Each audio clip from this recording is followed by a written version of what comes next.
She's the sister of country legend Johnny Cash, who has a story of faith, freedom, and inspiration.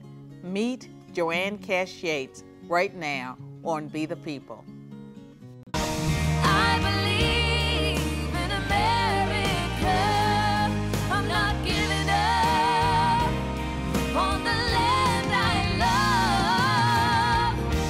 I believe in one nation strong, where my heart belongs, where I call my home. Greetings from Nashville, Tennessee. I'm Carol Swain, and this is Be the People. Each week, we're dedicated to examining the social, cultural, and political issues of our day. In this special program, we'll meet Joanne Cash Yates, the sister of country legend Johnny Cash. Joanne's story is one of faith and inspiration.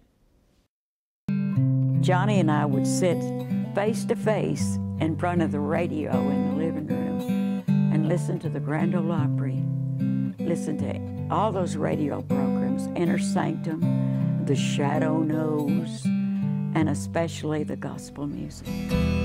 I'm going there to see my Father. You can't overdub the death. You've either got it or you don't. You can't overdub the it.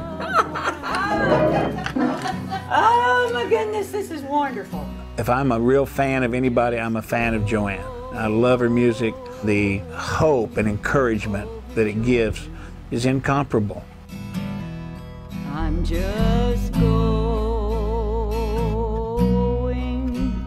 over home. I remember having a real heavy burden for her, and then later to find out that it was really a rough trip. I mean, it scared all of them. It was awful. I was convinced that we were going to die. When I was 15, 16 years old, or 17, I went to all the concerts around the Mid-South. There was Elvis and Johnny and Carl Perkins and sometimes Roy Orbison went out on these weekend trips. It actually was the birth of rock and roll. It was the birth of more than that. It was the birth of country music connected with rock and roll. And she put her hands on her hips and she said, "What makes you think that you're so special that Jesus can't love you?" I no longer spend my time looking for a sign. He said, "I think the Lord wants us to start church in a bar." And my mouth flew open. I said, "What? I'm not going to go back into a bar and start a church. You can't have church in a bar."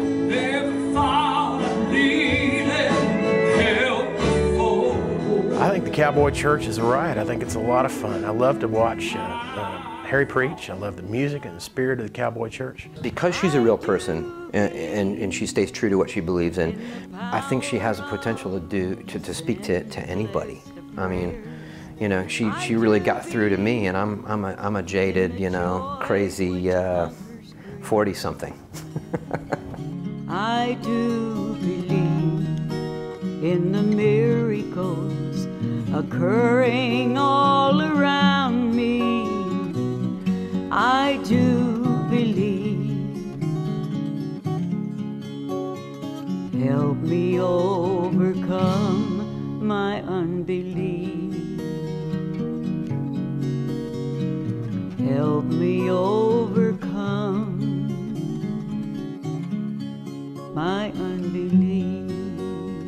You can't overdub the thing, the aura, the charisma. You've got it or you don't. And every one of that family, they have it. They are Cash's.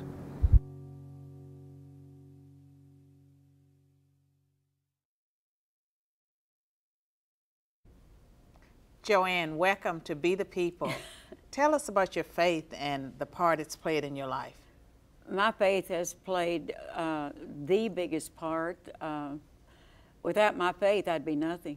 Without my faith in Jesus Christ, I'd be zero. I wouldn't even be here, as a matter of fact. It's everything to me. And we know that the holidays, we've just passed Thanksgiving, we have Christmas coming up, and that's a very difficult time for a lot of families. And I know that you went through a period that some people thought you weren't going to make it. Well, my story, I think it goes all the way back to when my brother Jack met with such a terrible accident when I was 6 years old. The trauma of that experience. He was sawing fence posts. He was 14. Johnny was 12 and I was 6. And he was sawing fence posts and in the schoolyard on a Saturday to make $3. Oh my. And fell in the saw. Oh my. And he lived 8 days, and as he was going out to be with the Lord, pointed to angels in the hospital room and asked my mother, can't you see the angels? Oh my. Such a traumatic experience, and me as a child, I think began the trauma in my life that only Jesus has totally set me free of.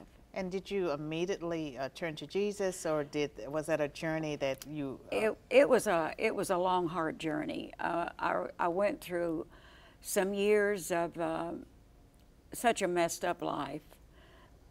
You were on drugs at one point, I was on drugs and alcohol, trying to cover up the trauma in my life, and I had gone through divorce. And what year was that? That was in the 50s. And that was very difficult to have a divorce, to be divorced back then. Well, it was, and besides the fact, I have 3 beautiful children that I was raising and supporting, and so I had to work, of course. I didn't mind the work, but my emotional state through the things I went through the death of my brother, through the divorce, and trying to cope with those kind of things in my life, it was hard. And then there's so much. I'm trying to narrow it down. I know. Johnny rented a little 6-seater airplane. I began working for Johnny in Hendersonville, Tennessee, at his office called the House of Cash. And you had left Nashville for a while and you returned home, is that right? I was living in Houston through my hard years of divorce and everything, and the drugs. And Johnny called me one day on the phone. Well, Joanne, we want to hear more about that and your music. Okay. And so we're going to take a break, and as Be the People continues in just a moment. The wind of change is coming.